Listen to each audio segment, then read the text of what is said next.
नमस्कार मेरे प्यारे साथियों। दोस्तों आज हम इस वीडियो में बात करेंगे बायोलॉजी के बारे में। दोस्तों आज सबसे पहला क्लास होगा बायोलॉजी का। आज तो हम लोग बायोलॉजी का परिचय देखने वाले हैं इस वीडियो में, ठीक है।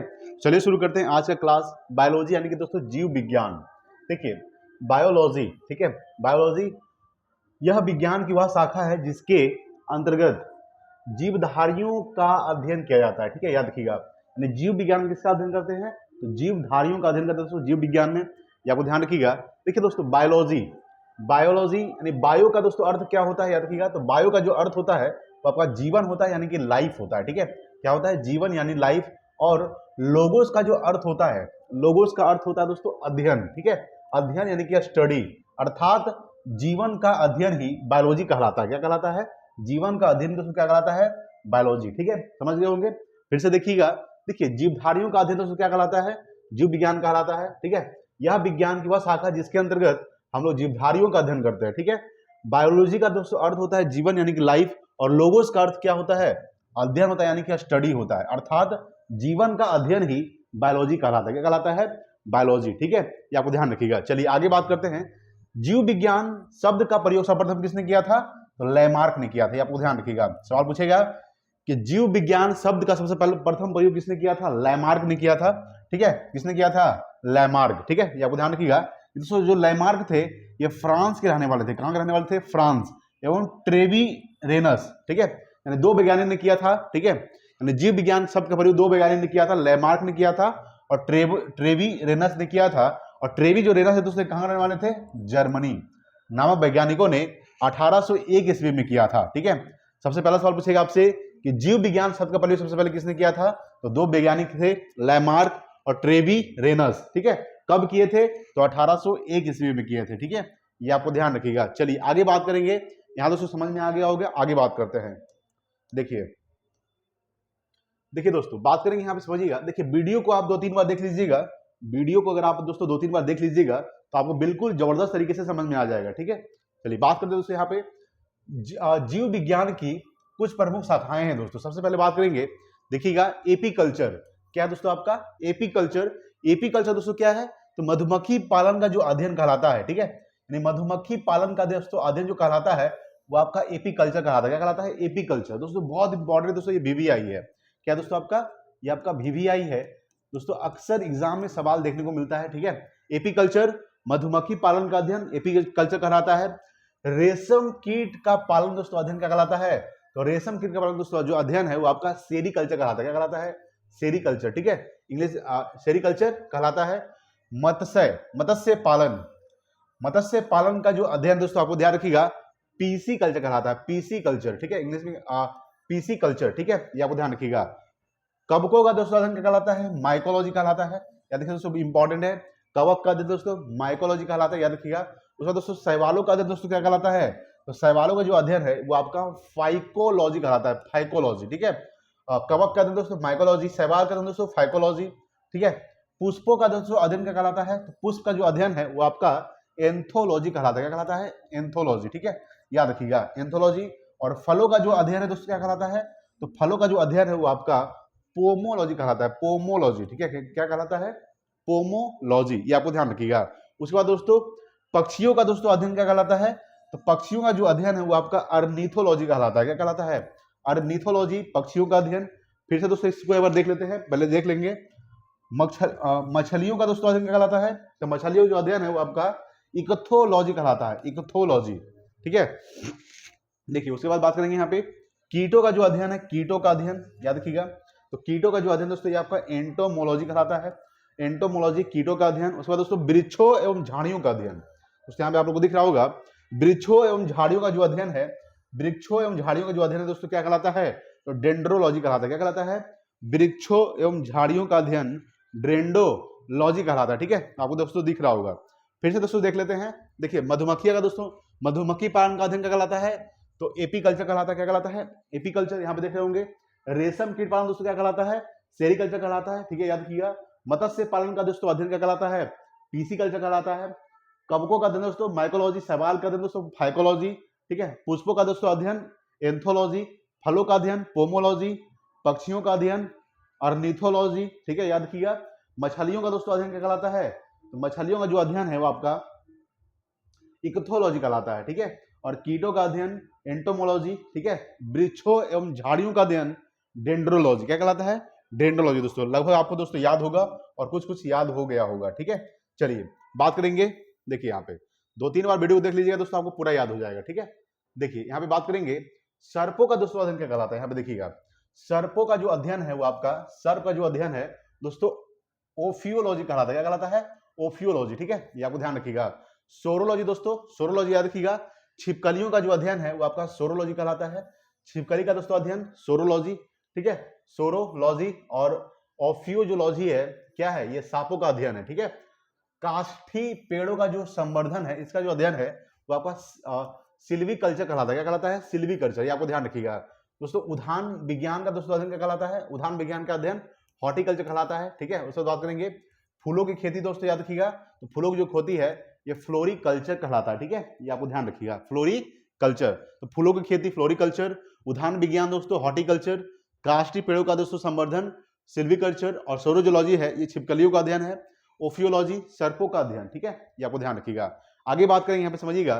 देखिए जीव विज्ञान का एक क्रमबद्ध ज्ञान के रूप में विकास प्रसिद्ध ग्रीक दार्शनिक अरस्तु, ठीक है, अरस्तु ने काल में हुआ था। ये आपको ध्यान रखिएगा दोस्तों। यहाँ सवाल पूछेगा, देखिए जीव विज्ञान का एक क्रमबद्ध ज्ञान के रूप में जो विकास हुआ था, ठीक है, यानी जीव विज्ञान का एक क्रमबद्ध ज्ञान के रूप में जो विकास हुआ था वो मेन रूप से अरस्तु के समय में हुआ था, ठीक है। और अरस्तु का जो उनका जो काल था वो 384 से लेकर 322 ईसा पूर्व की बात करें। यहाँ पे बीसी है, बीसी का मतलब क्या होता है? बिफोर क्राइस्ट, ठीक है। ये आपको ध्यान रखिएगा। तो काल में हुआ था दोस्तों। इन्होंने ही सर्वप्रथम पौधों एवं जंतुओं के जीवन के विभिन्न पक्षों के विषय में अपने विचार प्रकट किए थे। कौन किए थे? तो अरस्तु ने किए थे, ठीक है। किसके ऊपर? पौधों के ऊपर, जंतुओं के ऊपर, ठीक है। जीवन के विभिन्न पक्षों के विषय में अपने विचार प्रकट किए थे अरस्तु ने। इसीलिए अरस्तु को दोस्तों क्या कहा जाता है? इसीलिए अरस्तु को जीव विज्ञान का जनक कहा जाता है। जीव विज्ञान का जनक किसे कहा जाता है? तो अरस्तु को जीव विज्ञान का जनक कहा जाता है, यानी कि father of biology. Father of biology अरस्तु कहा जाता है, याद रखिएगा। उसके बाद दोस्तों इन्हें जंतु विज्ञान के जनक भी कहा जाता है, याद रखिएगा। यानी फादर ऑफ जूलॉजी भी कहते हैं किसको? तो आपका अरस्तु को जंतु विज्ञान का जनक भी कहा जाता है, ठीक है, याद रखिएगा। उसमें दोस्तों अरस्तु को जीव विज्ञान का जनक भी कहा जाता है, ठीक है। ये आपको ध्यान रखिएगा दोस्तों। फादर ऑफ बायोलॉजी और फादर ऑफ जूलॉजी भी कहते हैं अरस्तु को। अरस्तु का दोस्तों काल 384 से 322 ईसा पूर्व तक, ठीक है। और अरस्तु ने ही सर्वप्रथम क्या किए थे? पौधों एवं जंतुओं के ऊपर विषय के बारे में बात किए थे। इसलिए दोस्तों क्या कहा जाता है? जीव विज्ञान का जनक अरस्तु को और जंतु विज्ञान का जनक अरस्तु को कहा जाता है, ठीक है। फादर ऑफ बायोलॉजी और फादर ऑफ जूलॉजी, ये आप ध्यान रखिएगा। अब हम तो बात करते हैं जीवधारियों का वर्गीकरण। देखिए जीवधारियों का दोस्तों वर्गीकरण, जो जीवधारी है उसका दोस्तों वर्गीकरण किया गया था, बांटा गया था। देखिए बात करेंगे अरस्तु द्वारा। अरस्तु द्वारा दोस्तों समस्त जीवों को 2 समूहों में विभाजित किया गया था। कौन कौन सा समूह है? तो आपका एक जंतु समूह है दोस्तों, ठीक है, एक आपका है वनस्पति समूह। तो जंतु समूह दोस्तों जंतु विज्ञान के बारे में पढ़ेंगे, और वनस्पति में, ठीक है, पेड़ पौधों के बारे में पढ़ेंगे, ठीक है। ये आपको ध्यान रखिएगा। लीनियस ने, किसने दोस्तों? तो लीनियस ने भी अपनी पुस्तक, ठीक है, सिस्टमा नेचर, ठीक है, में संपूर्ण जीवधारियों को 2 जगत में, कितने जगत में? तो 2 जगतों में, 2 जगतों यानी कि पादप जगत एवं जंतु जगत, ठीक है दोस्तों, में विभाजित किया था। कौन किया था आपका? तो लीनियस ने किया था, ठीक है दोस्तों। लीनियस ने भी अपनी पुस्तक, कौन सा इनका पुस्तक का क्या नाम है? तो लीनियस की पुस्तक का नाम है सिस्टमा नेचर। क्या नाम है दोस्तों? तो सिस्टमा नेचर, ठीक है, याद रखिएगा। सिस्टमा नेचर का जो नाम है उसका लीनियस का ये बुक है। और लीनियस ने भी जीवधारियों को 2 भागों में विभाजित किया था, 2 जगत में। कौन कौन सा जगत है? तो आपका पादप जगत दोस्तों, इसको इंग्लिश में क्या बोलते हैं? प्लांट किंगडम, और एक जंतु जगत यानी कि एनिमल किंगडम, ठीक है, ये विभाजित किया था लीनियस ने, ठीक है। ये आपको ध्यान रखिएगा। लीनियस ने, ठीक है, लीनियस ने वर्गीकरण की जो प्रणाली शुरू की, उसी से आधुनिक वर्गीकरण प्रणाली की नींव पड़ी। इसीलिए इन्हें आधुनिक वर्गीकरण का पिता कहा जाता है, यानी कि फादर ऑफ मॉडर्न टैक्सोनॉमी, ठीक है। सवाल पूछेगा कि आधुनिक वर्गीकरण का पिता किसे कहा जाता है? तो लीनियस को आधुनिक वर्गीकरण का पिता कहा जाता है, ठीक है, यानी फादर ऑफ मॉडर्न टैक्सोनॉमी, ठीक है। ये आपको ध्यान रखिएगा। चलिए आगे बात करते हैं। यहाँ पे समझ में आ गया होगा दोस्तों, 2-3 पॉइंट आपको ध्यान रखना है, ठीक है। चलिए देखिए जीवधारियों का 5 जगत वर्गीकरण, देखिए जीवधारियों का 5 जगत वर्गीकरण, यानी कहने का मतलब है कि 5 किंगडम क्लासिफिकेशन ऑफ ऑर्गेनिज्म। देखिए परंपरागत द्विजगत वर्गीकरण का स्थान अंततः व्हिटकर, कौन है दोस्तों, व्हिटकर वैज्ञानिक का नाम है, व्हिटकर द्वारा सन 1969 में प्रस्तावित 5 जगत प्रणाली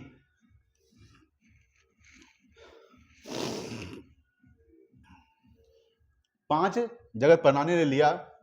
इसके अनुसार समस्त जीवों को निम्नलिखित 5 जगत में विभाजित किया गया, यानी कि देखिए जीवों को जो है मेन रूप से 5 जगत में विभाजित किया गया। कौन कौन सा आपका है, तो सबसे पहला दोस्तों आपका मोनेरा है, क्या है आपका मोनेरा, ठीक है, याद रखिएगा। उसके बाद दोस्तों आपका क्या है, तो प्रोटिस्टा है, क्या है, प्रोटिस्टा है, मोनेरा के बाद प्रोटिस्टा, ठीक है, याद रखिएगा। उसके बाद दोस्तों पादप है, ठीक है, यानी कि उसके बाद दोस्तों कवक है, फंगी हो गया आपका। उसके बाद दोस्तों जंतु है, एनिमल, ठीक है, यानी कि मेन रूप से 5 वर्गों में विभाजित किया, मोनेरा, प्रोटिस्टा, पादप, कवक, जंतु। मोनेरा, प्रोटिस्टा, पादप, कवक, जंतु, मोनेरा, प्रोटिस्टा, पादप, कवक, जंतु, ठीक है, ये आपको ध्यान रखिएगा। चलिए आगे समझते हैं, और इसके बारे में पढ़ते हैं दोस्तों कौन कौन सा। सबसे पहला दोस्तों आपका मोनेरा है, इसके बारे में पढ़ेंगे, मोनेरा के बारे में यहाँ पे समझिएगा। देखिए मोनेरा दोस्तों, मोनेरा देखिए इस जगत में सभी जो है ये प्रोकैरियोटिक जीव अर्थात जीवाणु हो गया दोस्तों, ठीक है, साइनोबैक्टीरिया हो गया तथा आर्की बैक्टीरिया सम्मिलित किए गए जाते हैं। तंतु में जीवाणु भी इसी जगत के भाग हैं। देखिए तंतु में जो जीवाणु है इसी जगत के भाग दोस्तों, मोनेरा जगत के भाग है, ठीक है, याद रखिए दोस्तों। तो जीवाणु हो गया, साइनोबैक्टीरिया हो गया दोस्तों, और आर्की बैक्टीरिया भी है जो इसमें शामिल है मोनेरा में, ठीक है, ये आपको ध्यान रखिएगा। और इस जगत में सभी जो है ये प्रोकैरियोटिक जीव आते हैं। कौन से जीव आते हैं, प्रोकैरियोटिक जीव।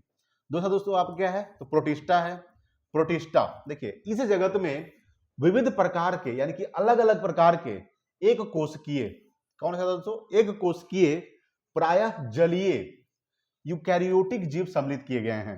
क्या सम्मिलित किए गए हैं, तो यूकैरियोटिक जीव। देखिए मोनेरा में प्रोकैरियोटिक जीव को सम्मिलित किया गया है, प्रोटिस्टा में यूकैरियोटिक जीव को सम्मिलित किया गया है, ठीक है, ये आपको ध्यान रखिएगा।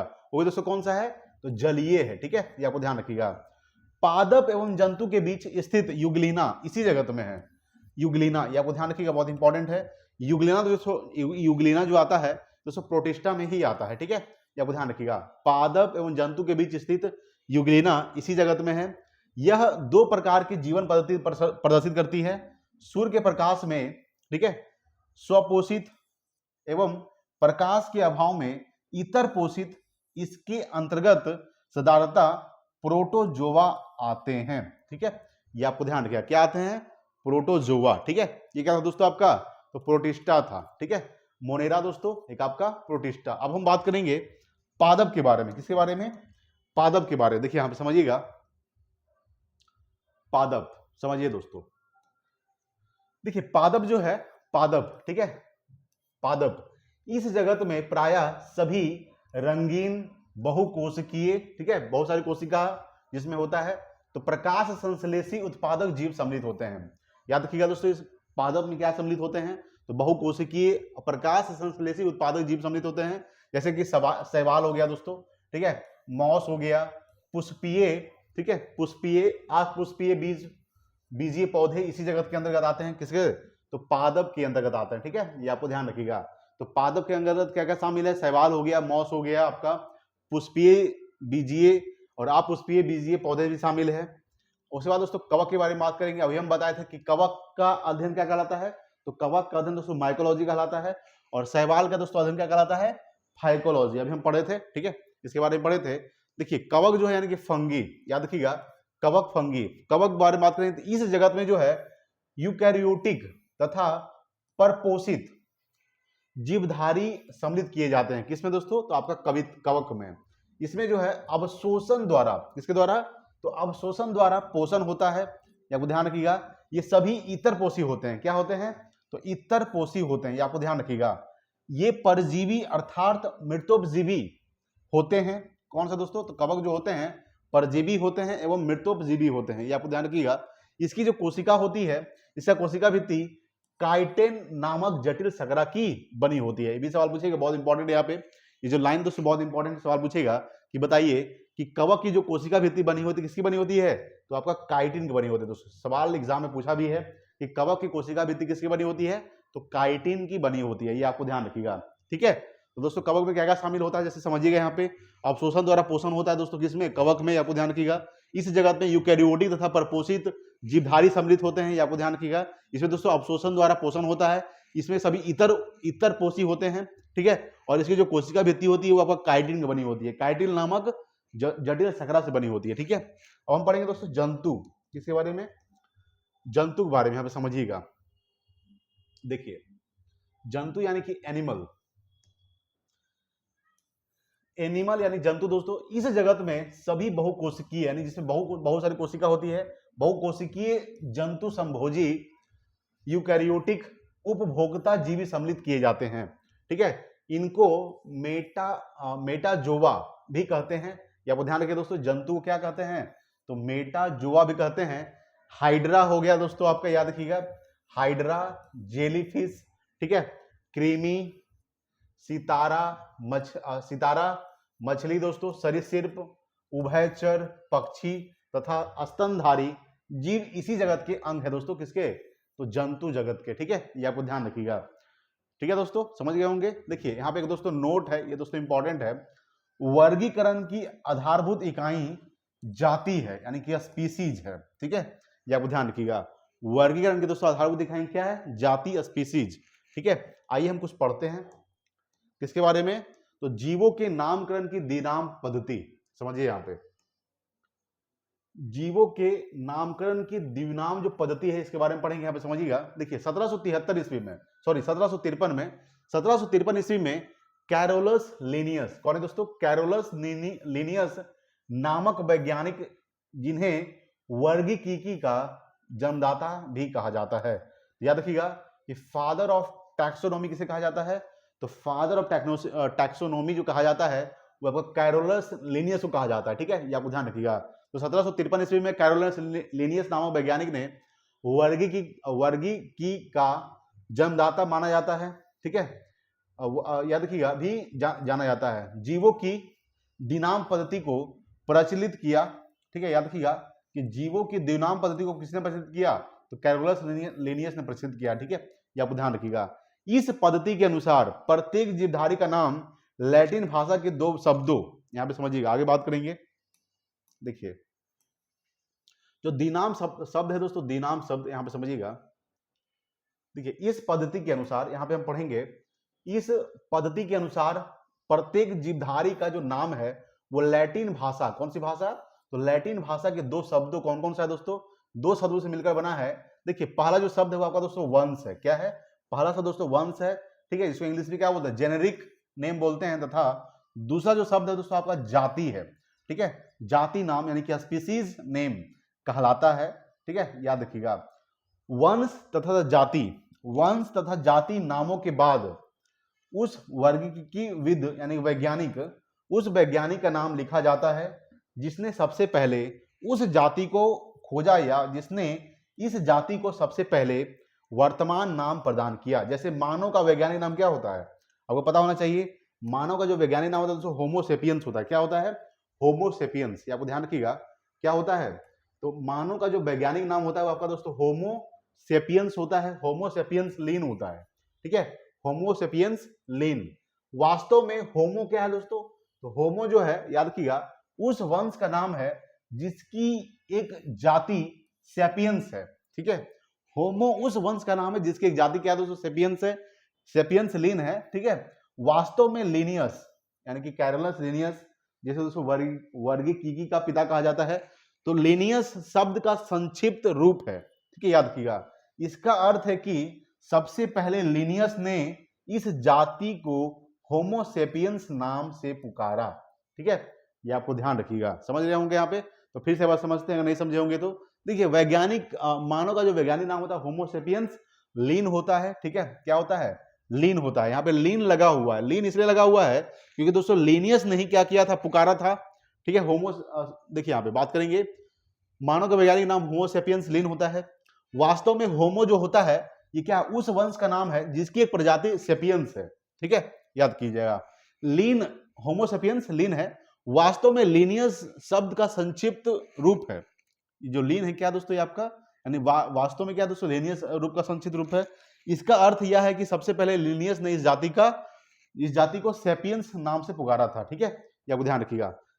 चलिए देखिए, बात करेंगे यहाँ पे, थोड़ा सा समझिएगा। देखिए यहाँ पे दोस्तों कुछ वैज्ञानिक नाम है, ठीक है, उसको हम पढ़ते हैं। कुछ जीवधारियों के वैज्ञानिक नाम यहाँ पे समझिएगा। देखिए मनुष्य का जो वैज्ञानिक नाम होता है दोस्तों, मैन का याद रखिएगा, होमो सेपियंस होता है। ठीक है, ये आपको ध्यान रखिएगा। मेढक का जो वैज्ञानिक नाम होता है, आपको ध्यान रखिएगा, मेढक का जो वैज्ञानिक नाम होता है राना टिग्रीना होता है, टिग्रीना। ठीक है, मेढक का वैज्ञानिक नाम राना टिग्रीना होता है। बिल्ली का जो वैज्ञानिक नाम होता है, बिल्ली का याद रखिएगा, कैट का, वो फिलिस डोमेस्टिका होता है। क्या होता है? फिलिस डोमेस्टिका, ये बिल्ली का वैज्ञानिक नाम है। कुत्ता का जो वैज्ञानिक नाम है दोस्तों, याद रखिएगा, कैनिस फैमिलियरिस। ठीक है, फैमिलियरिस। ठीक है, कैनिस फैमिलियरिस जो है ये कुत्ता का वैज्ञानिक नाम है दोस्तों। गाय का जो वैज्ञानिक नाम याद रखिए, काऊ का, बोस इंडिकस जो है ये गाय का वैज्ञानिक नाम है। ठीक है, मक्खी का दोस्तों वैज्ञानिक नाम क्या है? तो मक्खी का जो वैज्ञानिक नाम है मुस्का डोमेस्टिका। ठीक है, मुस्का डोमेस्टिका जो है ये मक्खी का है। और आम का जो वैज्ञानिक नाम याद रखिएगा, मैग्नीफेरा इंडिका। ठीक है, मैग्नीफेरा इंडिका, ये आम का हो गया। धान दोस्तों, राइस का जो वैज्ञानिक नाम याद रखिएगा, ऑर्जेया सतीभा जो है ये धान का वैज्ञानिक नाम है। गेहूं का दोस्तों, वीट का क्या है आपका? तो वीट का है ट्रिटिकम एस्टिवम। ठीक है दोस्तों, आप लोग पढ़ लीजिएगा, ट्रिटिकम एस्टिवम, ये क्या है दोस्तों आपका? ये जो है गेहूं का वैज्ञानिक नाम है दोस्तों। मटर का याद रखिएगा। देखिए कुछ और है, देख लेते हैं। मटर दोस्तों हो गया आपका यहाँ पे। मटर का जो वैज्ञानिक नाम याद रखिएगा, पी का पीसम सैटिवम। चना का दोस्तों क्या हो गया? तो सीसर एरिटिनम। ठीक है, सीसर एरिटिनम। सरसों का दोस्तों वैज्ञानिक नाम क्या है? तो ब्रासिका कैंपिस्ट्रिस। ठीक है, याद रखिएगा दोस्तों, क्या है आपका? सरसों का वैज्ञानिक नाम है दोस्तों। यहाँ पे कुछ थोड़ा सा हार्ड है, 2-3 बार पढ़िएगा दोस्तों, आपको याद हो जाएगा। 2-4 बार पढ़िएगा तो ठीक है दोस्तों हमने दोस्तों डिस्कस कर लिया कुछ बायोलॉजी का दोस्तों परिचय। ठीक है, वीडियो दोस्तों 2-3 बार देख लीजिएगा वीडियो, तो आपको जबरदस्त तरीके से समझ में आ जाएगा। ठीक है दोस्तों, थैंक्स फॉर वॉचिंग। जय हिंद, वंदे मातरम।